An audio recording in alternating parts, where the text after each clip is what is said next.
प्रथम स्कंद अथ नवमो अध्याय। युधिष्ठिरादि का भीष्म के पास जाना और भगवान श्री कृष्ण की इज्जत करते हुए भीष्म जी का प्राण त्याग करना। सूत जी कहते हैं, इस प्रकार राजा युधिष्ठिर प्रजाद्रोह से भयभीत हो गए। फिर सब धर्मों का ज्ञान प्राप्त करने की इच्छा से उन्होंने कुरुक्षेत्र की यात्रा की, जहाँ भीष्म पितामह सरसैया पर पड़े हुए थे। सनकादि ऋषियों उस समय उन सब भाइयों ने स्वर्ण जड़ित रथों पर, जिनमें अच्छे अच्छे घोड़े जुते हुए थे, सवार होकर अपने भाई युधिष्ठिर का अनुगमन किया। उनके साथ व्यास, धौम्य आदि ब्राह्मण भी थे। सोनक जी अर्जुन के साथ भगवान श्री कृष्ण भी रथ पर चढ़कर चले। उन सब भाइयों के साथ महाराज युधिष्ठिर की ऐसी शोभा हुई मानो वो यक्षों से घिरे हुए स्वयं कुबेर ही जा रहे हों। अपने अनुचरों और भगवान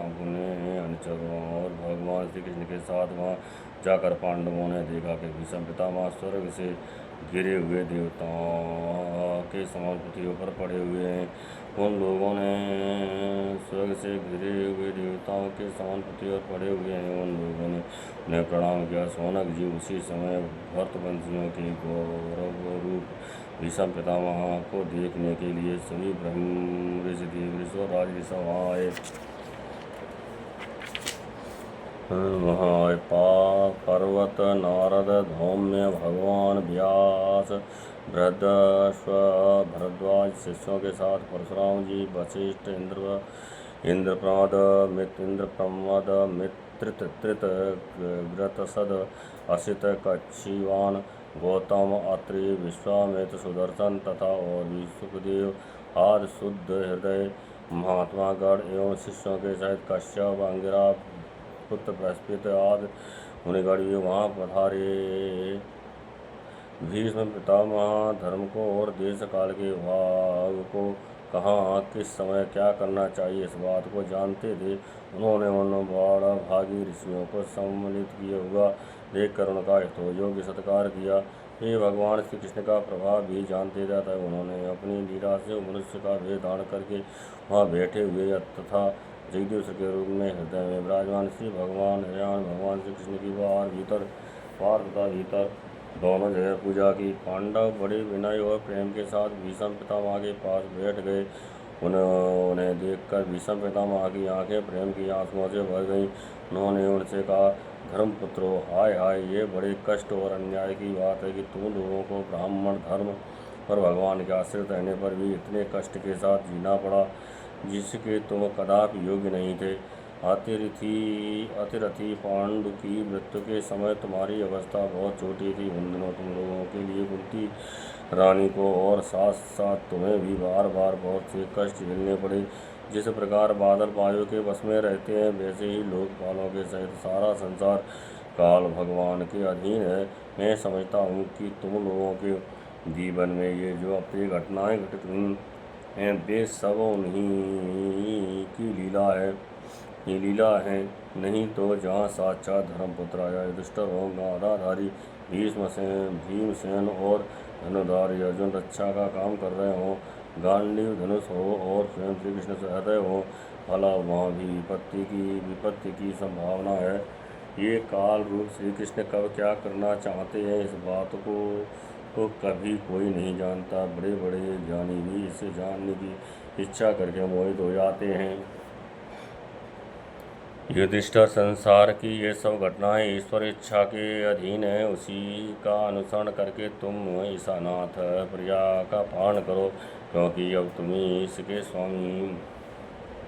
स्वामी और इसे पालन करने में समर्थ हो। हे, ये श्री कृष्ण साक्षात भगवान है। ये सबके आदि कारण और परम पुरुष नारायण है। अपनी माया से लोगों को मोहित करते हुए ये यदुवंशियों में छिप कर लीला कर रहे हैं। इनका प्रभाव अत्यंत गूढ़ और रहस्यमय है। युधिष्ठिर, उसे भगवान शंकर, देव ऋषि नारद और स्वयं भगवान कपिल ही जानते हैं, जिन्हें तुम अपना ममेरा भाई, प्रिय मित्र और सबसे बड़ा हेतु मानते हो, तथा जिन्हें तुमने प्रेम बस अपना मंत्री, दूत और सारथी तक बनाने में संकोच नहीं किया है। वे स्वयं परमात्मा हैं। इन सर्वात्मा, समदर्शी, अद्वितीय, अहंकार रहित और निष्पाप परमात्मा में उन ऊंचे नीचे कार्यों के कारण कभी किसी प्रकार की विषमता नहीं होती। युधिष्ठिर, इस प्रकार सर्वत्र सम होने पर भी देखो तो सही वे अपने अनन्य प्रेमी भक्तों पर कितनी कृपा करते हैं। यही कारण है कि ऐसे समय में जब कि मैं अपने प्राणों का त्याग करने जा रहा हूँ, इन भगवान श्री कृष्ण ने मुझे साक्षात दर्शन दिए हैं। भगवत परायण योगी पुरुष भक्ति भाव से इनमें अपना मन लगाकर और वाणी से इनके नाम का कीर्तन करते हुए शरीर का त्याग करते हैं और कामनाओं से तथा कर्म के बंधन से छूट जाते हैं। वे ही देव भगवान अपने प्रसन्न हास्य और रक्त कमल के समान अरुण नेत्रों से उल्लसित मुख वाले चतुर्भुज रूप से जिसका और लोगों का केवल ध्यान में दर्शन होता है, सब तब तक यही स्थित रहकर प्रतीक्षा करें जब तक मैं शरीर का त्याग न कर दूँ। सूत ये कहते हैं, युधिष्ठिर ने उनकी यह बात सुनकर सरसैया पर सोए हुए भीष्म पितामह से बहुत से ऋषियों के सामने ही नाना प्रकार के धर्मों के संबंध में अनेकों रहस्य पूछे। तब तत्ववेत्ता भीष्म पितामह ने वर्ण और आश्रम के अनुसार पुरुष के स्वाभाविक धर्म और वैराग्य तथा राग के कारण विभिन्न रूप से बतलाए हुए निवृत्त और प्रवृत्ति रूप द्विविध धर्म, दान धर्म, राज धर्म, मोक्ष धर्म, स्त्री धर्म और भगवत धर्म, इन सब का अलग अलग संक्षेप और विस्तार से वर्णन किया। शौनक जी इनके साथ ही धर्म, अर्थ, काम और मोक्ष, इन चारों पुरुषार्थों का तथा इनकी प्राप्ति के साधनों का अनेकों उपाख्यान और इतिहास सुनाते हुए भूभाग से वर्णन किया। हम भीष्म पितामह इस प्रकार धर्म का प्रवचन कर ही रहे थे कि वह उत्तरायण का समय आ पहुंचा, जिससे मृत्यु को अपने अधीन रखने वाले भगवत प्राण योगी लोग चाहा करते हैं। उस समय हजारों रथियों के नेता भीष्म पितामह ने वाणी का संयम करके मन को सब ओर से हटाकर अपने सामने स्थित आदि पुरुष भगवान श्री कृष्ण में लगा लिया। भगवान श्री कृष्ण के सुंदर चतुर्भुज विग्रह पर उस समय पीताम्बर फहरा रहा था। भीष्म जी की आँखें उसी पर एकटक लग गईं। उनको शस्त्रों की चोट से जो पीड़ा हो रही थी वह तो भगवान के दर्शन मात्र ही दूर हो गई। तब भगवान की विशुद्ध धारणा से उनके जो कुछ अशुभ शेष थे वे सभी नष्ट हो गए। अब शरीर छोड़ने के समय उन्होंने अपनी समस्त इंद्रियों की वृत्ति विलासों को रोक दिया और बड़े प्रेम से भगवान की स्तुति की। भीष्म जी ने कहा, अब मृत्यु के समय में अपनी यह बुद्धि जो अनेक प्रकार के साधनों का अनुष्ठान करने से अत्यंत शुद्ध एवं कामना रहित हो गई है, यदुवंशी शिरोमणि अनंत भगवान श्री कृष्ण के चरणों में समर्पित करता हूँ, जो सदा सर्वदा अपने आनंदमय स्वरूप में स्थित रहते हुए भी कभी विहार करने की लीला करने की इच्छा से प्रयत्न को स्वीकार कर लेते हैं, जिससे यह सृष्टि परंपरा चलती है।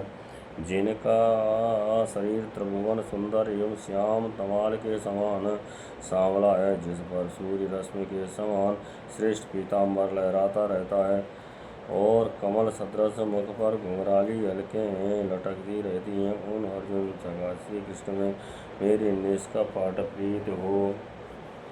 मुझे युद्ध के समय की उनकी ये विलक्षण छवि याद आती है। उनके मुख पर लहराते घुंघराले बाल घोड़ों की टाप की धूल से मटमेले हो गए थे और पसीने की छोटी छोटी बूंदें शोभायमान हो रही थीं। मैं अपने तीखे तीबाणों से उनकी त्वचा को बीध रहा था। उन सुंदर कवच मंडित भगवान श्री कृष्ण के प्रति मेरा शरीर, अंतःकरण और आत्मा समर्पित हो जाए। अपने मित्र अर्जुन की बात सुनकर जो तुरंत ही पांडव सेना और कौरव सेना के बीच में अपना रथ ले आए और वहां स्थित होकर इन्होंने अपनी दृष्टि से शत्रु पक्ष के सैनिकों की आयु छीन ली। उन पार्थ सखा भगवान श्री कृष्ण में मेरी परम प्रीत हो। अर्जुन ने जब दूर से कौरवों की सेना के मुखिया हम लोगों को देखा, तब पाप समझकर वह अपने स्वजनों के वध से विमुख हो गया। उस समय जिन्होंने गीता के रूप में आत्मविद्या का उपदेश करके उसके सामयिक अज्ञान का नाश कर दिया, उन महापुरुष भगवान श्री कृष्ण के चरणों में मेरी प्रीत बनी रहे। मैंने प्रतिज्ञा कर ली थी कि मैं श्री कृष्ण को शस्त्र ग्रहण कराकर छोड़ूंगा। उसे सत्य एवं ऊंची करने के लिए उन्होंने अपनी शस्त्र ग्रहण न करने की प्रतिज्ञा तोड़ दी। उस समय वे रथ से नीचे कूद पड़े और सिंह जैसे हाथी को मारने के लिए उस पर टूट पड़ता है, वैसे ही रथ का पहिया लेकर मुझ पर झपट पड़े। उस समय वे इतने वेग से दौड़े कि उनके कंधों का दुपट्टा गिर गया और पृथ्वी कांपने लगी। मुझे आतताई ने तीखे बाण मार कर उनके शरीर का कवच तोड़ डाला था, जिससे सारा शरीर लहूलुहान हो रहा था। अर्जुन के रोकने पर भी वे बलपूर्वक मुझे मारने के लिए मेरी ओर दौड़े आ रहे थे। वे ही भगवान श्री कृष्ण जो ऐसा करते हुए भी मेरे प्रति अनुग्रह और भगवत्सलता से परिपूर्ण थे, मेरी एकमात्र गति हो आश्रय हो।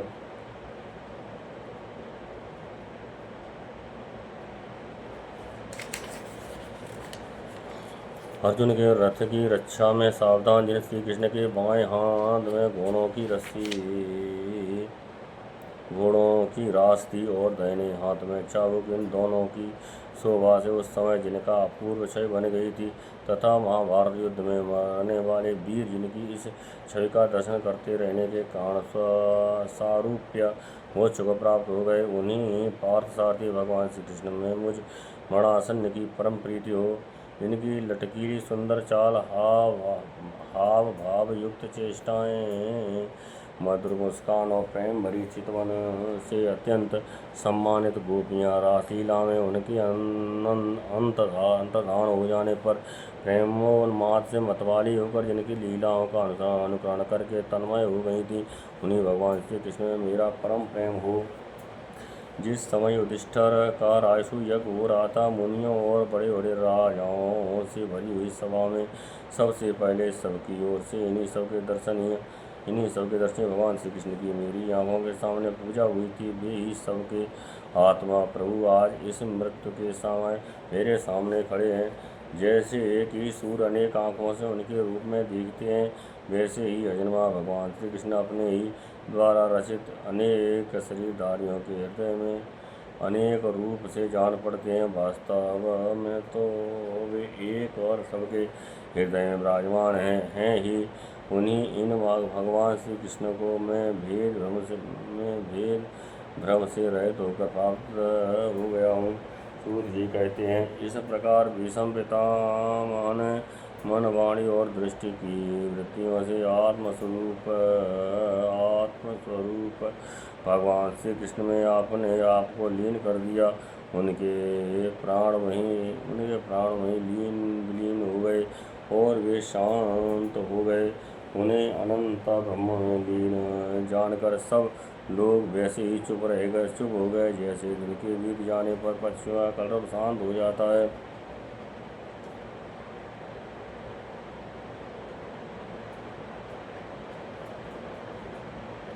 उस समय देवता और मनु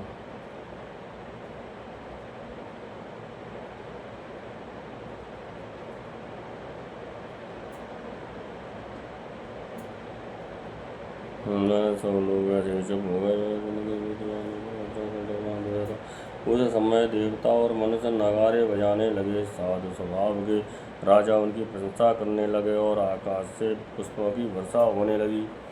सौनक जी युधिष्ठिर ने उनके मृत शरीर की अंत्येष्टि क्रिया कराई और कुछ समय के लिए वे शोकमग्न हो गए।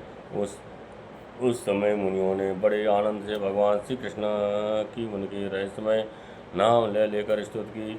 इसके पश्चात अपने हृदयों को श्री कृष्ण मय बनाकर वे अपने अपने आश्रमों को लौट गए। तदनंतर भगवान श्री कृष्ण के साथ युधिष्ठिर हस्तिनापुर चले गए और उन्होंने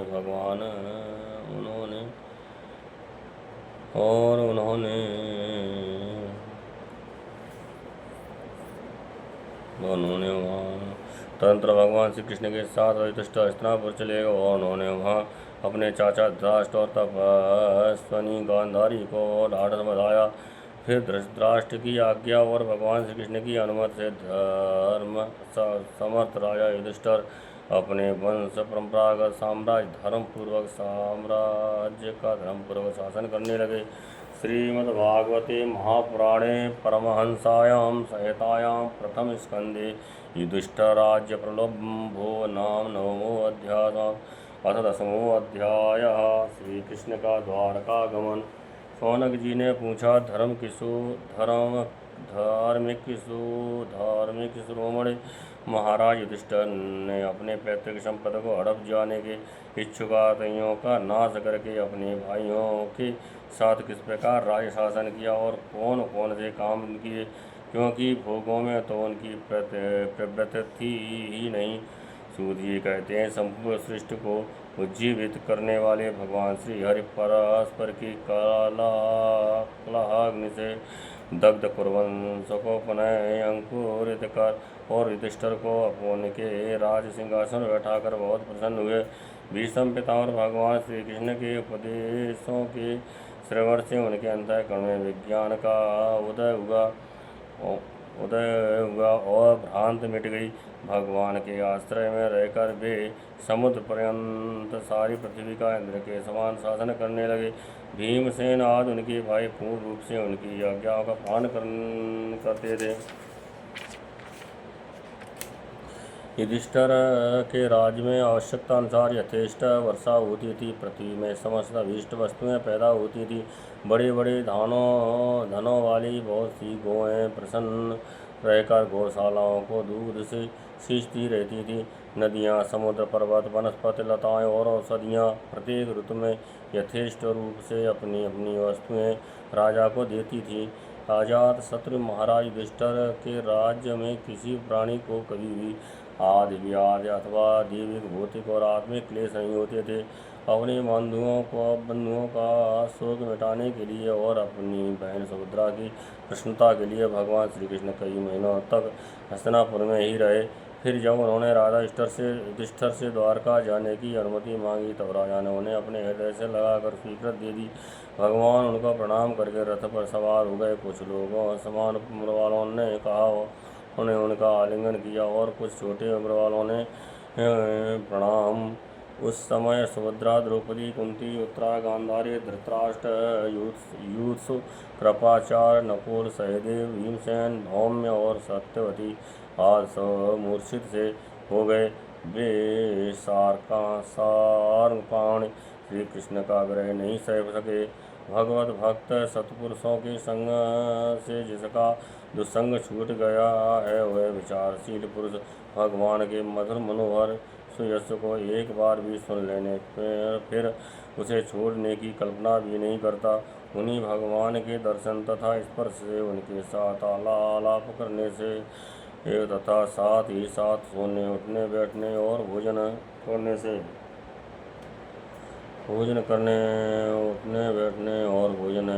से जिनका संपूर्ण हृदय उन्हें समर्पित हो चुका था, वे पांडव भला उनका भय कैसे सह सकते थे।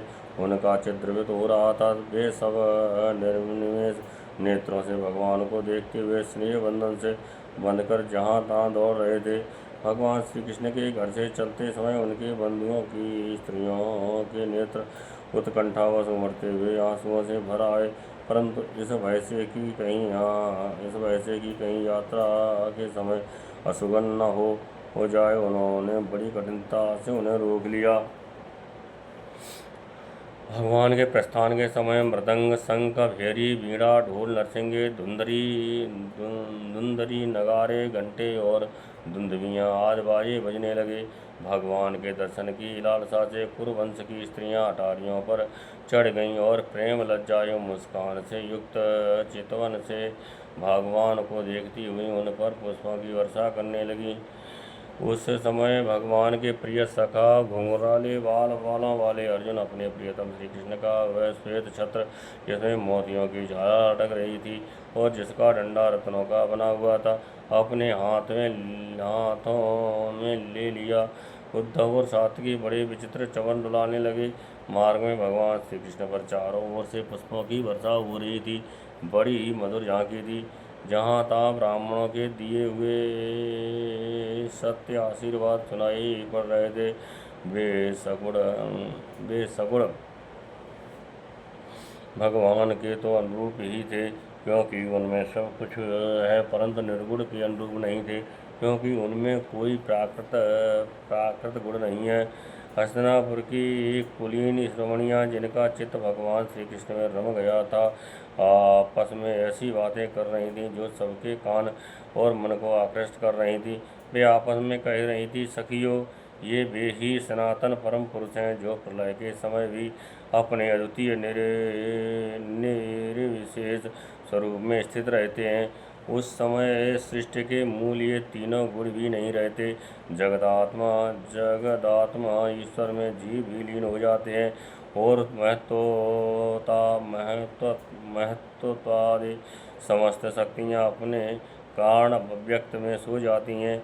उन्होंने ही फिर अपने नाम रूप रहित स्वरूप में नाम रूप के निर्माण की इच्छा की थी, तथा अपनी काल शक्ति से प्रेरित प्रकृति का, जो कि उनके अंशभूत जीवों को मोहित कर लेती है और सृष्टि की रचना में प्रवृत्त रहती है, अनुसरण किया और व्यवहार के लिए वेदादि शास्त्रों की रचना की।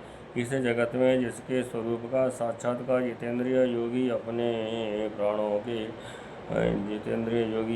प्राणों को वश में करके भक्ति से प्रफुल्लित निर्मल हृदय में किया करते हैं।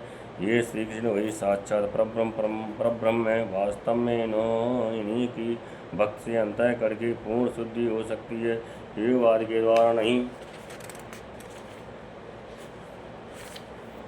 सखी, वास्तव में ये वही हैं जिनकी सुंदर लीलाओं का गायन वेदों में और दूसरे गोपनीय शास्त्रों में व्यासाद रहस्यवादी ऋषियों ने किया है, जो एक अद्वितीय ईश्वर हैं और अपनी लीला से जगत की सृष्टि पालन तथा संहार करते हैं, परंतु उनमें आसक्त नहीं होते। जब तामसी बुद्धि वाले राजा अधर्म से अपना पेट पालने लगते हैं, तब यही सत्य गुण को स्वीकार कर ऐश्वर्य, सत्य, धृत, दया और यश प्रकट करते और संसार के कल्याण के लिए युग युग में अनेकों अवतार धारण करते हैं।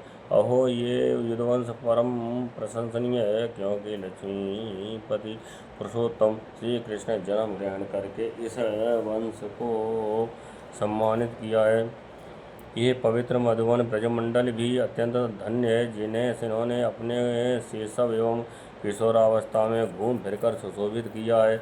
बड़े हर्ष की बात है कि द्वारका ने स्वर्ग के यश का तिरस्कार करके पृथ्वी के पवित्र यश को बढ़ाया है।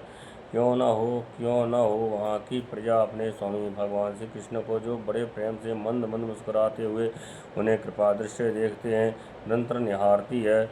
सखी, जिनका इन्होंने पाण ग्रहण किया है, उन स्त्रियों ने अवश्य ही व्रत, स्नान, हवन आदि के द्वारा इन परमात्मा की आराधना की होगी, क्योंकि वे बार बार इनकी उस अधर सुधा का पान करती हैं, जिसके स्मरण मात्र से ही ब्रजबालाएँ आनंद से मूर्छित हो जाया करती थी।